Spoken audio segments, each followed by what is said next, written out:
Hi guys, I'm Ailish. I am a physics student at Durham Uni, and today's experiment we're gonna use chocolate to explore how we know what the speed of light is. So you probably all know that it takes about 8 minutes for the light to get from the sun to Earth, but how do we know that? You've probably also all heard of Einstein's equation, E equals mc squared. And the c in this equation stands for the speed of light. But how do we know what the speed of light actually is? Well, the good news for us is we can find out quite easily using a microwave and the best bit, chocolate. So, for this experiment, bits of equipment you'll need a notepad to do some writing down of your results. You'll need a pen, obviously, to write your results down. You'll need a ruler, like just a normal ruler like this. Chocolate, so you can use chocolate buttons. They're quite good because they're quite thin. It can be any white chocolate, milk chocolate, dark chocolate, whatever you like. And you need a tray. It needs to be, or a board or something, it needs to be microwavable, so not made of metal. You want something that's plastic. If you're in doubt, ask your mum or dad or parents or carers or anything about what to use. This experiment is pretty safe. You can do it in your own house, obviously, because you're all at home. But you need to be careful. We're going to be melting chocolate in this experiment, so obviously when it comes out of the microwave, it's really hot.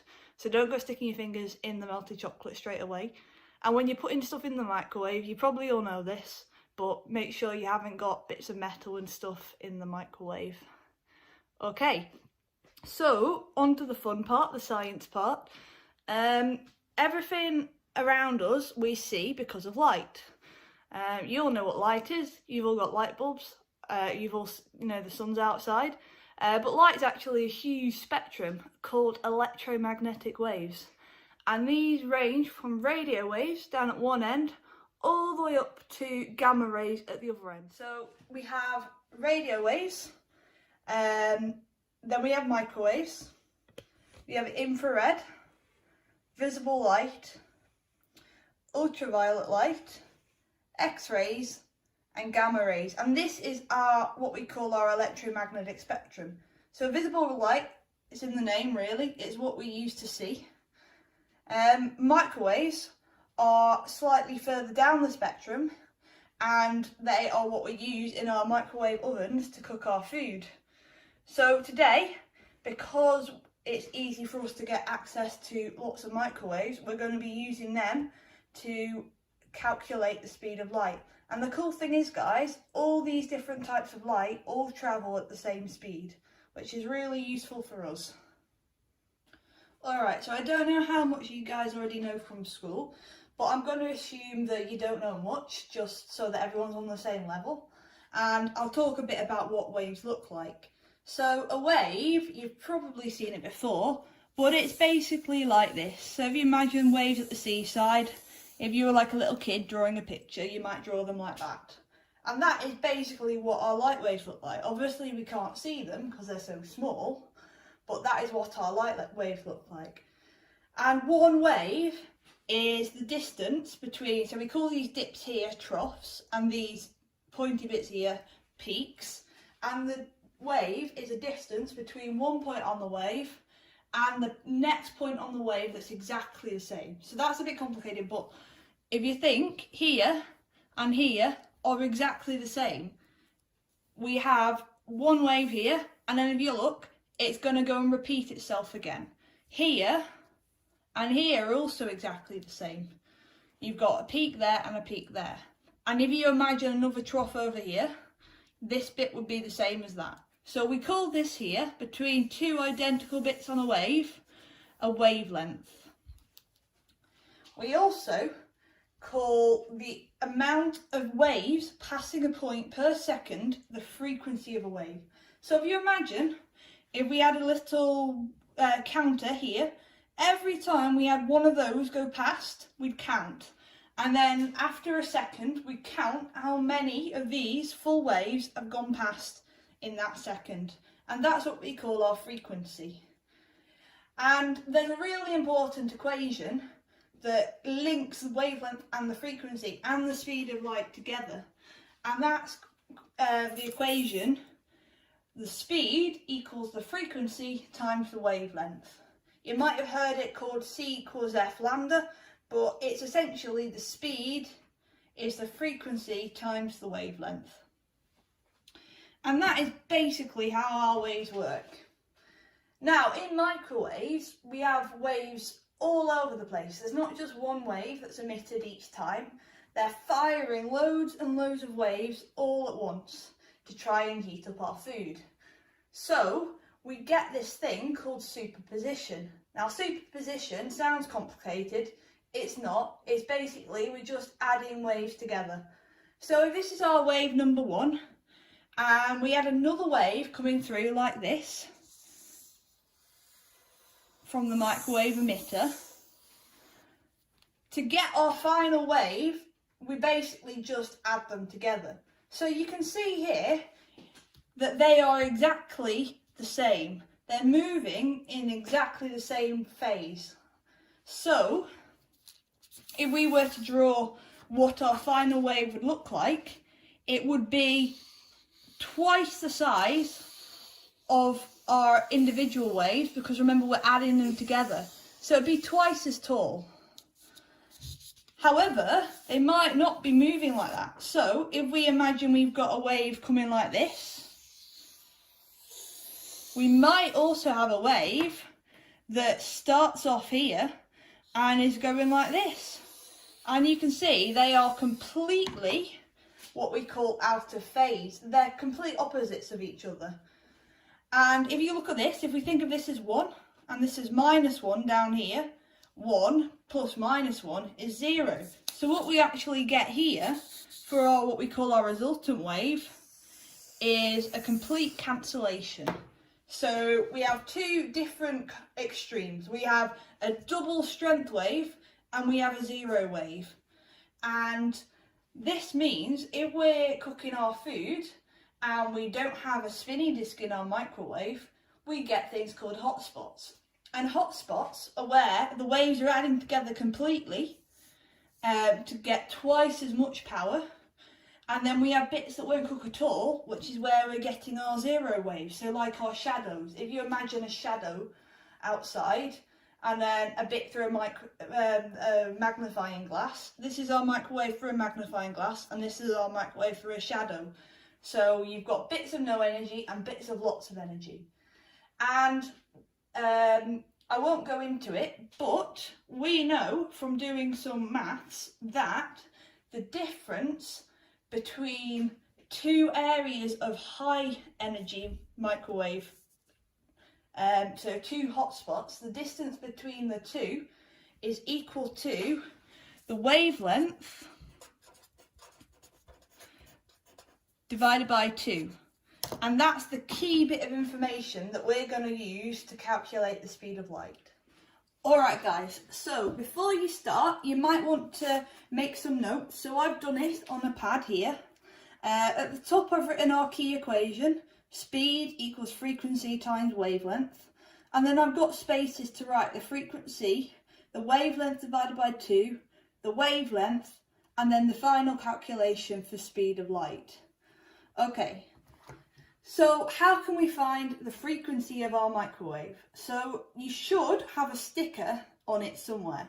So in my microwave, it's on the side here. So if I show you guys, it's, I don't know if you can see, it's just this sticker here.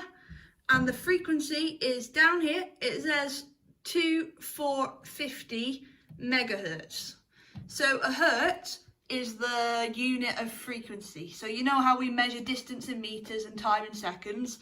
Hertz is how we measure frequency. So for now, I know that the frequency of my microwave is 2450 megahertz. Okay, so just put this back down like that. Okay, so what I'm going to do is I'm just going to make a note of that in my notebook. 2450 megahertz. And that's all I need to make a note of for now. Okay, so the next bit is to lay out the chocolate buttons. So you open the chocolate buttons. I'm using a plate, not the tray I showed you earlier. But a tray's fine, plate's fine, as long as it can go in the microwave, as long as it's big. You want to make sure it's quite big because we need space to see what's happening. So you just want to lay them round, lay them on the plate, about 1 layer thick. It doesn't matter too much. But yeah, 1 layer thick's good. Chocolate buttons are a good thing to do it with because they're quite thin. They melt quite easily, which is good. You might need more than 1 packet to cover your whole tray or plate. The more you've got, the better, because you get a better definition for your hotspots. Hopefully it works first time. Obviously, you will probably know from school, physics experiments aren't the most reliable when we do them at home. They can go wrong very easily. But I've done this one before and it worked quite well. So fingers crossed this time it goes well again. So yeah, just laying out chocolate buttons here on the plate. I've got half milk chocolate and half dark chocolate because I only had 1 packet of milk chocolate buttons in the house. So we'll see how this goes. Look a bit weird, won't it? But there you go. Yeah, so you can see the difference in the colour. It doesn't really matter, but you just want to get a good covering so that you can measure your hotspots. Okie dokie. Right, then we're going to pop it in the microwave. Like that. So it's just sitting in the microwave. I'll show you. If you can, put it, you see on the side how there's like that little box, that's where the microwaves come from. So just try and don't put it right next to that if you've got space, just because otherwise the microwave can't help but hit it and it just kind of messes up a little bit. But that's looking good. So we'll close the microwave. You don't want to put it in for very long, so maybe medium heat for about 10 seconds. Obviously if it hasn't melted you can put it in for longer, but it's you don't want to over melt it because eventually the microwave will bounce off the side and everything will end up getting hit if you put it in for ages and ages. So just a little bit, and we'll see what's happening here.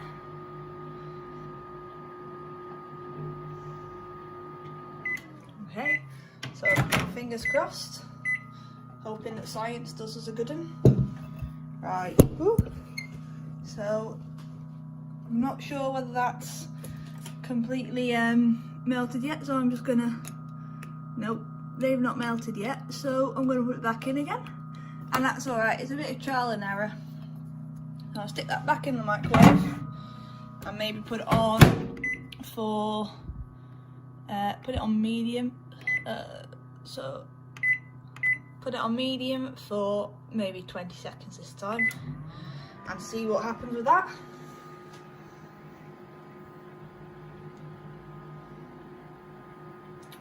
It's exciting.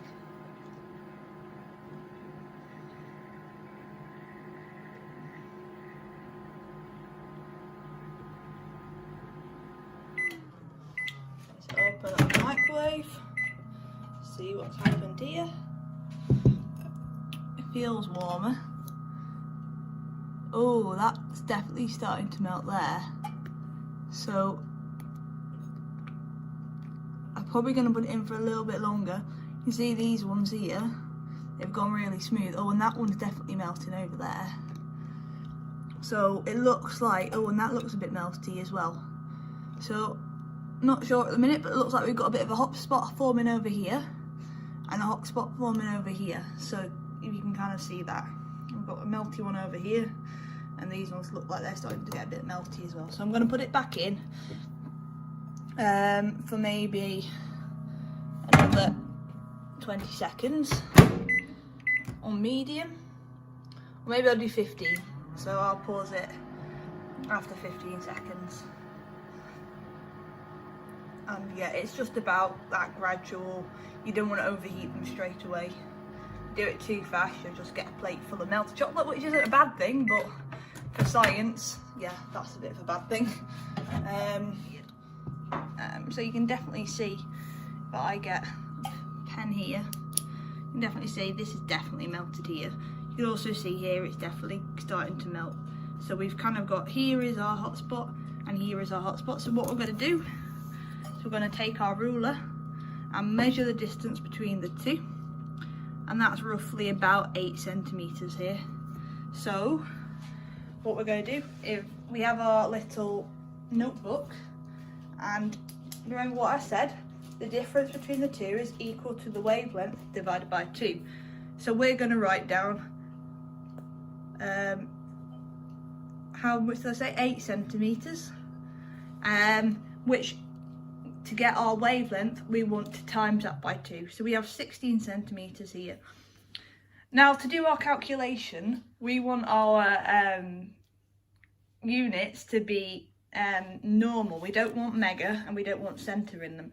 So mega means that it's this number times 10 to the 6. So it's standard form if you've done that at school. So what we're going to write is 2,450 times 10 to the 6 hertz, and that's our frequency. And then down here, to get it in meters, what we want to do, we just want to divide it by 10. So 16 centimeters is 0.16 meters. And all that's left to do is plug it into our calculator. So I've got my calculator here, and what I'm going to do is I'm going to type it in. So we want frequency times wavelength. So our frequency is 2,450 times 10 to the 6. And our wavelength was 0.16 meters.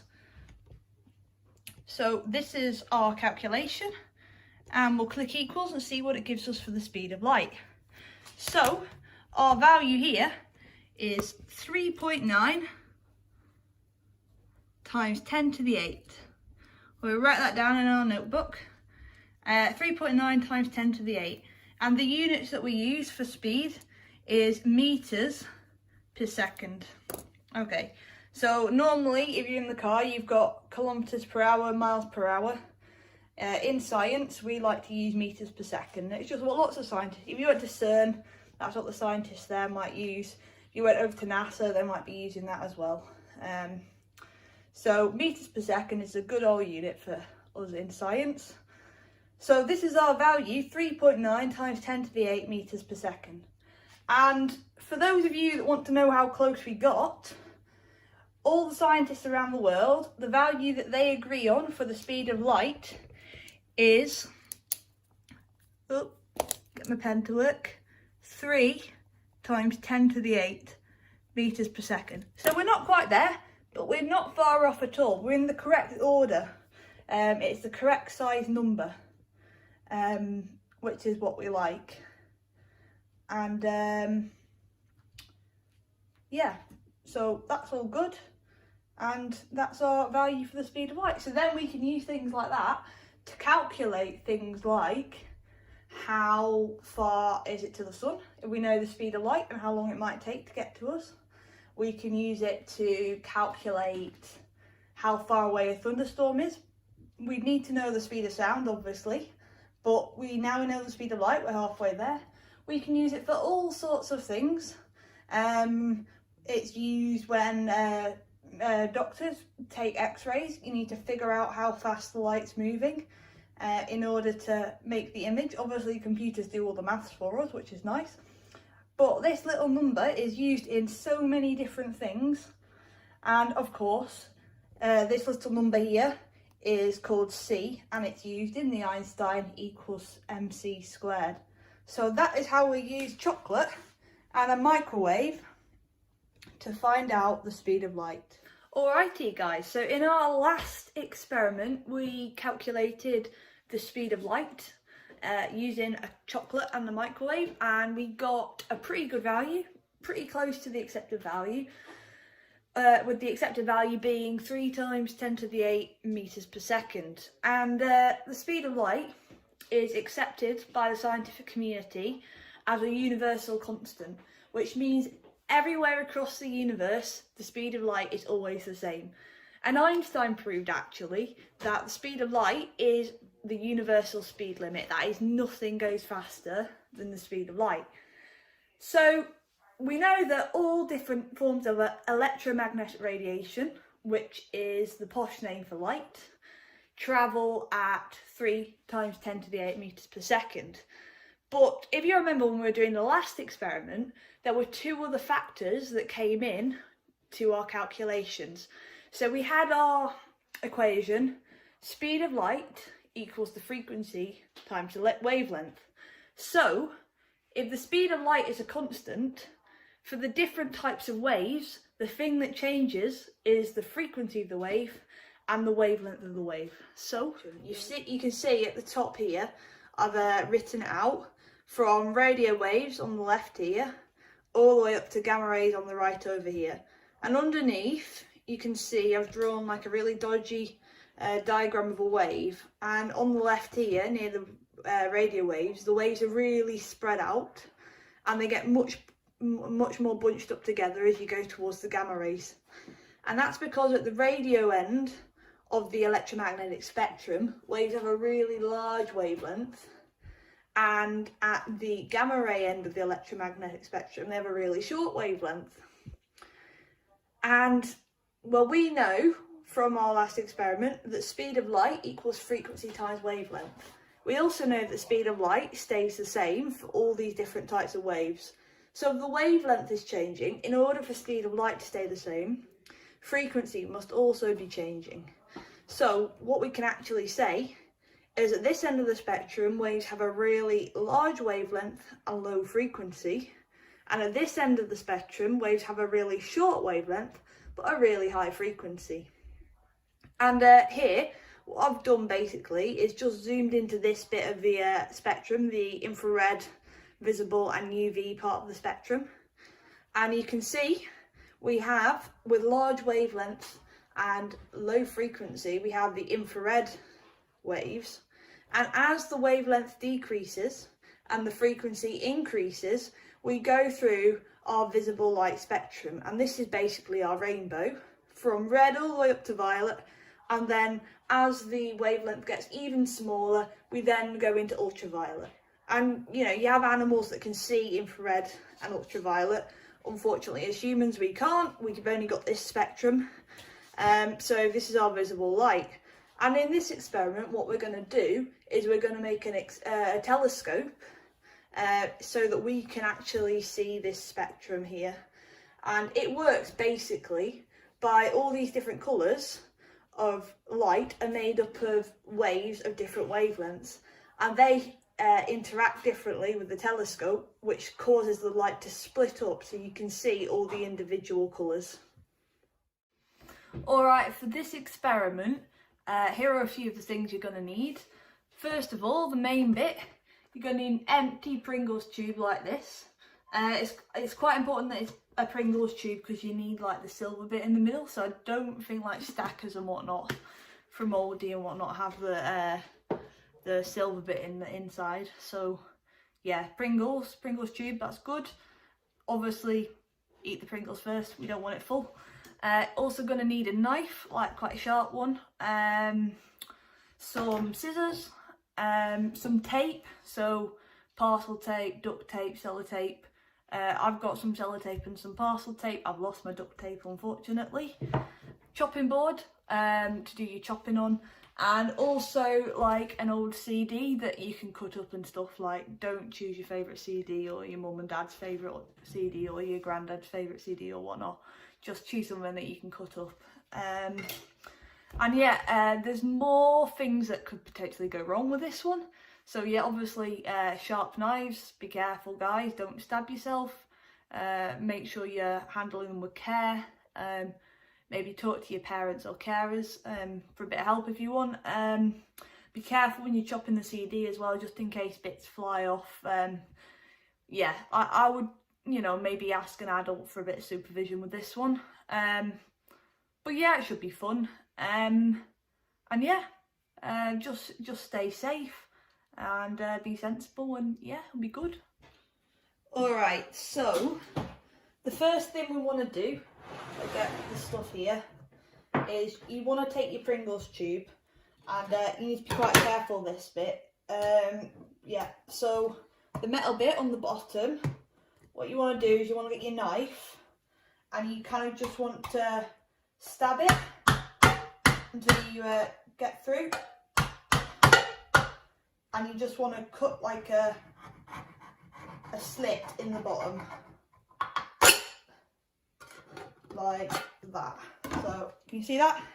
You just want to cut a slit in the bottom like that. The next thing what you want to do is you want to get your CD, well actually no, get the lid of the Pringles tube first, and I've got a bit of blue tack to make it easier. You want to stick that in the middle, get like a pair of scissors, and just stab it so you've got a hole in the lid, like that. So you see that there, guys, you've got the hole in the lid. Then you want to get your scissors, and just be really careful, you don't want to be stabbing your fingers and whatnot. And you just want to like cut a little rectangle. It's a bit fiddly. I don't know if you've got like maybe a craft knife or something, might be easier. Don't know what yous have got. This is quite fiddly. I might see if I've actually got a smaller pair of scissors. Just stay there. Okay, I've got a smaller pair of scissors. This might be a bit easier. Yeah. So smaller scissors are better. So yeah, you want to cut like a rectangle in the top of your Pringles tube, and so it don't have to be that neat. Yeah, this is basically like your eye hole. Perfect. So see, got like a little hole there. It's alright. And the next thing you want to do is you want to cut up your CD so that you've got like a piece that can cover that hole you've just cut. So I'm just going to cut mine like this for now, but you want to get like the picture off it. Right, so to get the design off, what you kind of want to do is you kind of want to get your knife, you just want to like score the top of that CD a bit. Be very careful where the paper is. And then if you get your tape,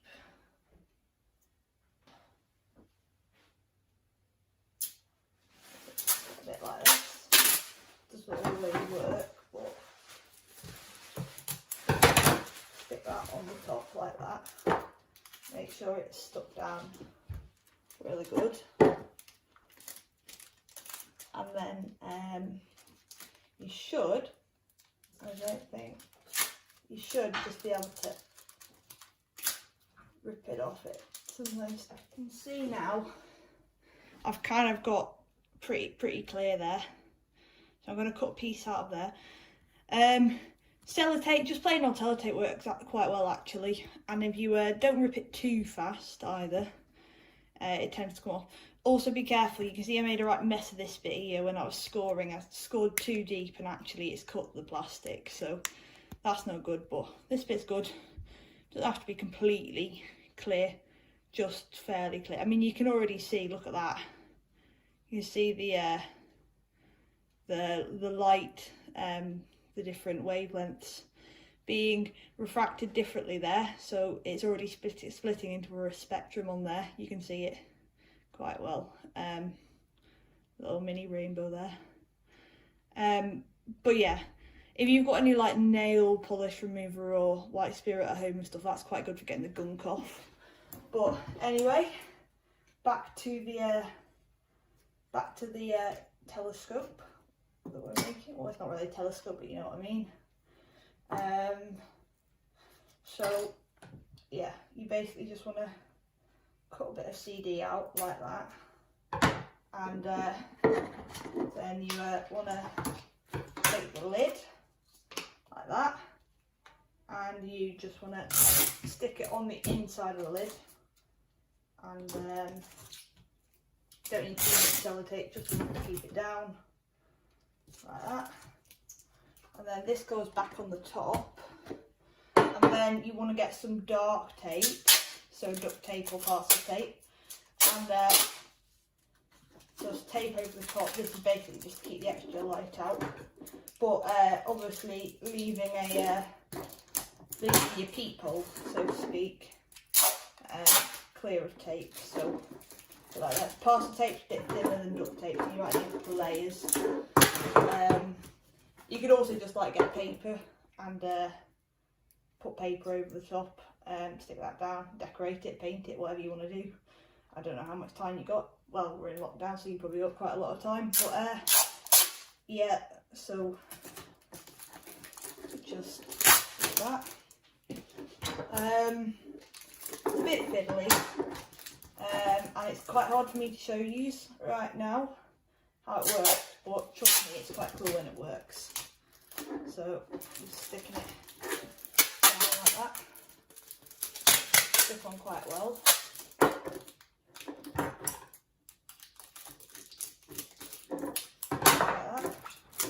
So you can see now, it's just got like one little hole like that,